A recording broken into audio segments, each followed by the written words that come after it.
So I think the minority community, those that are coming into this community with any kind of immigration struggle or have family members who are in any way struggling with immigration issues, are scared. It's definitely had an impact on families. They're definitely thinking about it. Basically, it's just that the people is afraid to get out of their houses or going out of the country just for the rumors that they have heard.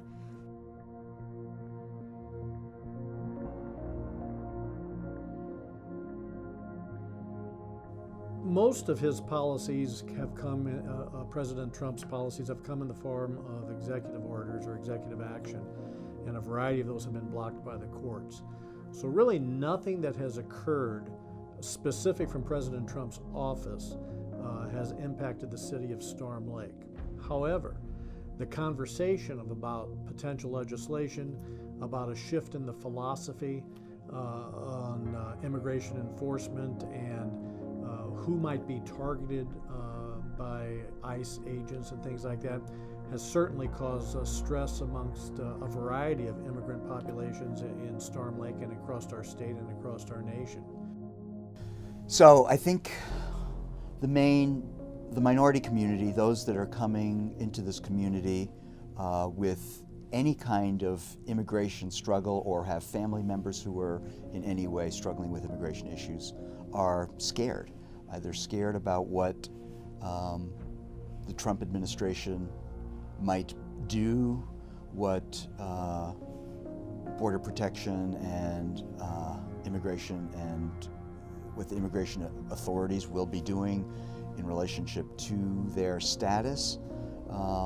They're worried about maintaining close ties with their family in Mexico and being able to go back and forth, and that is all in question and jeopardized. Immigration status, the talk of a wall that's going to be between Mexico and the United States.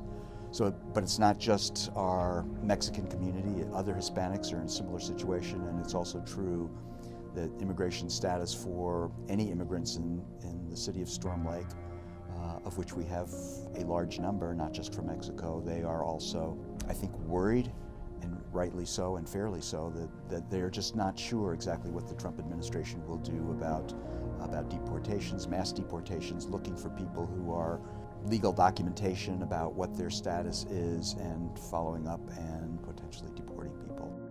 Storm Lake's got a very diverse community, 18 different languages spoken, so we're more than just Latin America. We have people from all over the world, so I think it's definitely had an impact on families. They're definitely thinking about it.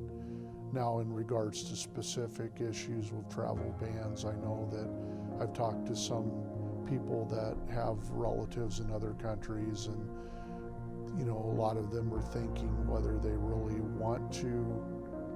want to return to the country, but they're concerned about the unsettledness of if they do get there, will they be able to come back? We have many races here, and it's grown a lot since I arrived here in town. It like 10 times more than what it used to be when I first came here. My personal opinion is that President Trump is unqualified for the job. He doesn't have a whole lot of experience with politics, and he has already done a lot of things in his first 100 days that have shown he doesn't really know what the job entails. So I voted for Donald Trump, not because I necessarily agree with everything that he supports or does, but I voted for Donald Trump because I think we have a better chance of not having a racial divide.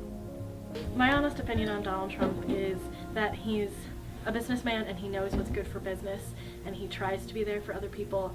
But in the end, he believes in the views of the Republican Party. But I do think a lot of people's lives are being, disregarded. And I don't really appreciate that. And I hope that his presidency brings some light into what it is to be an American and what is important to us, what are our values, and do we support that? Is that important to us? And so that people hopefully will be more engaged in the next election to come.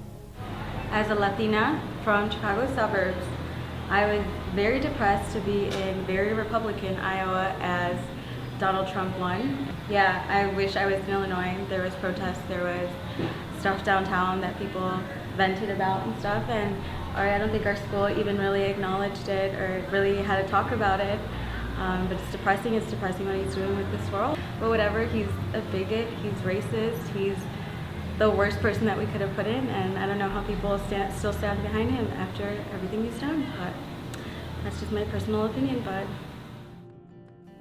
I think our diverse population is a little bit wondering what's going to happen. You know, for those that are here legally, non-legally, and who've got parents and relatives and so forth, I think there's a big question on that.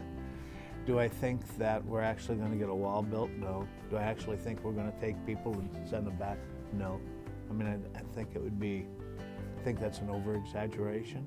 But then again, too, I think that we need to always reach out. I mean, we're very fortunate to have the diverse population that we do have. And I think that people that aren't living in it, such as we are, have no idea that these people are just people trying to make a living and working hard for their families, and they're really, really good people. One of the things that I would say is important to say out loud is that at worst, this is, 4 years. Things will balance.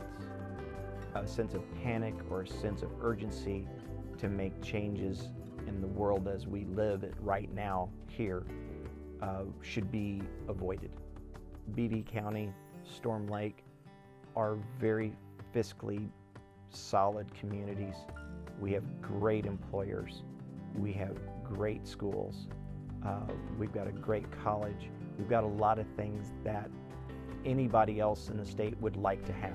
If we see an exodus of people from town due to rumblings and rumors and such, that could greatly affect the growth and the stability of the community. We need to be growing. We don't need to be shrinking. And by making adjustments and knee-jerk reactions, which are understandable, but if we just settle, we'll be in a lot better situation. Our police chief and our police force are one of a few that have stood up and said we will not be federalized. And so that is just the attitude that we have here in town. For us, staying the course, keeping your head down a little bit and just taking things in stride, I think is a better reaction than making adjustments and doing something that might be detrimental to the family that would do it, but also to the city as a whole, because like I say, all of those things have a ripple effect. And so not panicking and just kind of taking it day by day is probably a better choice than what the rush to avoid might make.